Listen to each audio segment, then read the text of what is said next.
아침 말씀.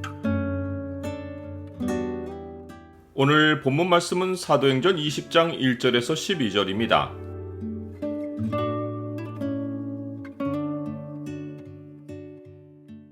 말씀이 있는 곳에 생명의 역사가 있다.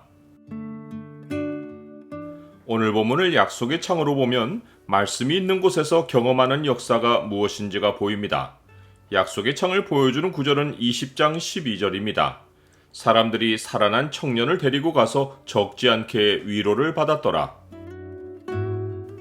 에베소에서의 소요가 그쳤을 때 바울은 제자들을 불러 권한 후에 작별하고 떠나 마게도냐로 갑니다. 바울이 고린도에 보낸 2개의 서신을 참조해 보면 에베소를 떠날 때 바울의 마음은 편치 않았습니다. 그는 에베소에서 사역을 마치면 마게도냐를 거쳐 고린도를 방문할 계획이었습니다. 그는 서신을 써서 자기가 오순절까지 에베소에 머물고 그 후 마게도냐로 건너가 고린도를 방문해서 그들과 함께 머물며 겨울을 지낼 듯도 하다고 말했습니다. 그는 고린도전서를 디모데 편에 보내었습니다. 그런데 디모데가 고린도에 갔다가 돌아와서는 고린도 교회가 매우 혼란하다는 소식을 전했습니다. 이는 거짓 사도들이 교회에 들어와서 교인들을 미혹하고 바울을 반대하도록 만든 것입니다. 바울은 상황의 심각성을 깨닫고 본래의 계획을 바꾸어서 고린도를 급하게 방문했습니다. 그런데 그곳에서 환영받지 못하고 몇몇 사람들로부터 마음에 근심하기까지 심한 공격을 당하고 심히 수치스러운 대접을 받고 교회에서 내쫓기듯이 떠나는 수모를 겪었습니다. 바울이 자기가 교회 문제를 해결해 보겠다고 급하게 교회를 방문한 것이 문제를 더 크게 만든 것입니다. 그는 에베소로 돌아와서 고린도 교회가 회복되기를 소원하며 다시 근심 중에 편지를 써서 디도편의 고린도 교회로 보냈습니다. 이 서신은 성경에 기록되어 있지 않습니다. 그리고 에베소를 떠나는 지금에는 바울이 디도에게서 아무 소식을 듣지 못한 상황입니다. 그는 마게도냐로 건너가려고 에베소를 떠나 드로아 항구에 도달했는데 주 안에서 전도의 문이 활짝 열렸지만 디도를 만나지 못함으로 심령이 편하지 못하여 드로아를 뒤로하고 배 타고 마게도냐로 옮겨갔습니다. 이를 통해 우리가 아는 것은 바울이 복음 전할 기회가 생기면 앞뒤 상황을 가리지 않고 사역한 것이 아니라는 것입니다. 아무리 복음 전도에 열심을 내는 사람이라도 심령이 편하지 못하면 사역의 동기를 얻지 못하고 힘을 잃어버리는 것입니다. 심령이 편치 않은 중에 바울이 마게도냐에 이르렀을 때 사방으로 환난을 당하여 밖으로는 다툼이고 안으로는 두려움이었습니다. 더는 낙심할 수 없는 상황에 하나님이 디도가 오므로 바울과 일행을 위로하셨고 디도로부터 고린도 교회가 회개와 눈물로 돌아와서 사모함과 애통함과 바울을 위하여 열심히 따는 보고를 전하게 하심으로써 바울을 더욱 기쁘게 하셨습니다. 이제 바울은 가벼워진 마음으로 마게도냐 지방으로 다녀가며 여러 말로 제자들을 권하였고 고린도 후서를 써서 고린도에 보내어 자신이 그들을 찾아갈 것을 알렸습니다.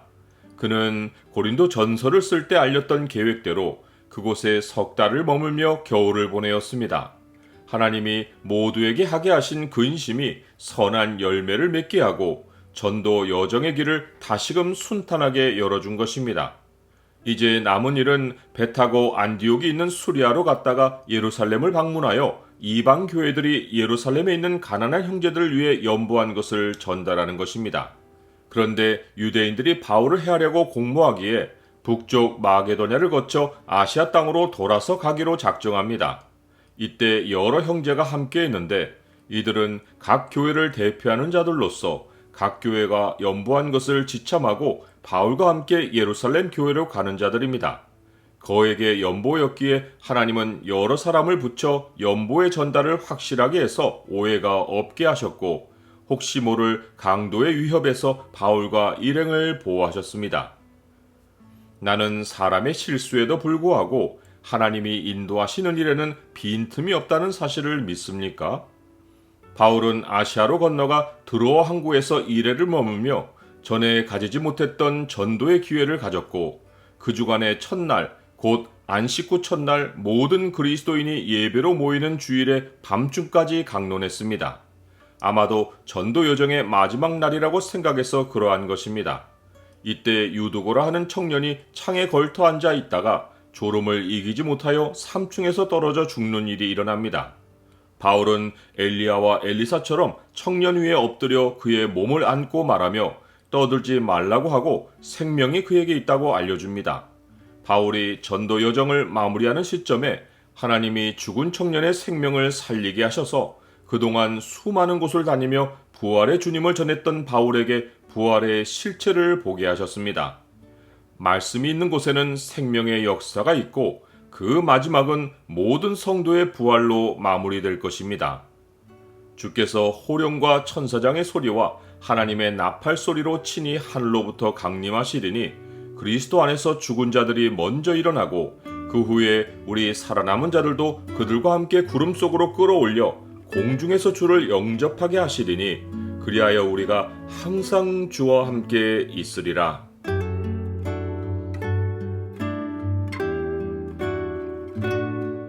주님, 주의 백성이 옮겨가는 곳마다 주가 앞서시어 길을 안내하십니다. 마음이 급한 대로 행동하지 않고 항상 주님께 주도권을 드리고 행하게 하옵소서. 부활의 날이 도래하기까지 말씀을 신뢰함으로 생명의 역사를 맛보게 하옵소서. 예수 그리스도의 이름으로 기도드립니다. 아멘.